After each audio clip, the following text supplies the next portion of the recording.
Good evening guys. তো আজকে আবার মর্নিং ওয়াকে বেরিয়ে গেলাম। তো হ্যাঁ একদম মর্নিং, এখনো সূর্য ওঠেনি। হ্যাঁ, এতটাই মর্নিংয়ে বেরিয়েছি আমরা। কেন রে? তো আজকে লেট হলো, মানে আজকে যাওয়া হয়নি মর্নিংয়ে তোর জন্য। হ্যাঁ আমার জন্য। তো কার জন্যে? ও আমার জন্য। তুই তো ঘুম থেকে উঠলি না।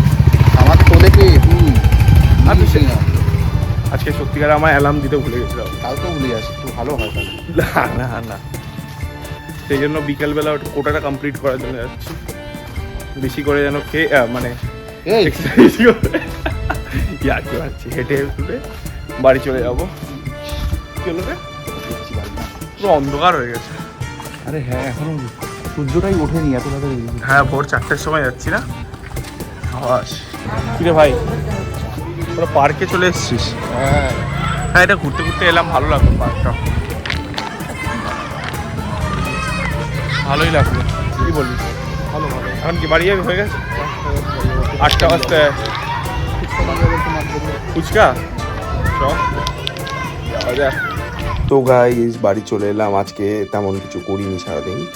আজকে জাস্ট ওই নর্মালি এদিক ওদিক হাঁটলাম। আমি সকালে ঘুম থেকে উঠেছি, 1-2 বেজে গেছিলো আমার ঘুম থেকে উঠতে উঠতে, কারণ অ্যালার্ম দিইনি, মর্নিং ওয়াকও যাওয়া হয়নি। আজকে মানডে বলে জিমও আমার বন্ধ, তো তাই জন্য ভাবছি আমি বিকালবেলা একটু হেঁটে আসি, হিরোদের সাথে একটু হেঁটে এলাম ইভিনিং ওয়াকে। এবার জিনিসটা এটাই আছে, সারাদিন আর কিছু করিনি, বাড়ি এসে করে একটু একটা কাজ বাজ করছিলাম। তো ঠিক আছে, দেখা যাক কী এখন করি, কালকে সবই দেখাবো। তো ভিডিওটা আজকে এতটাই ছিল। ভিডিওটা যদি আপনাদের ভালো লাগে লাইক করে দিও, কমেন্ট করতে শেয়ার করে দিও। Thank you so much for watching. By.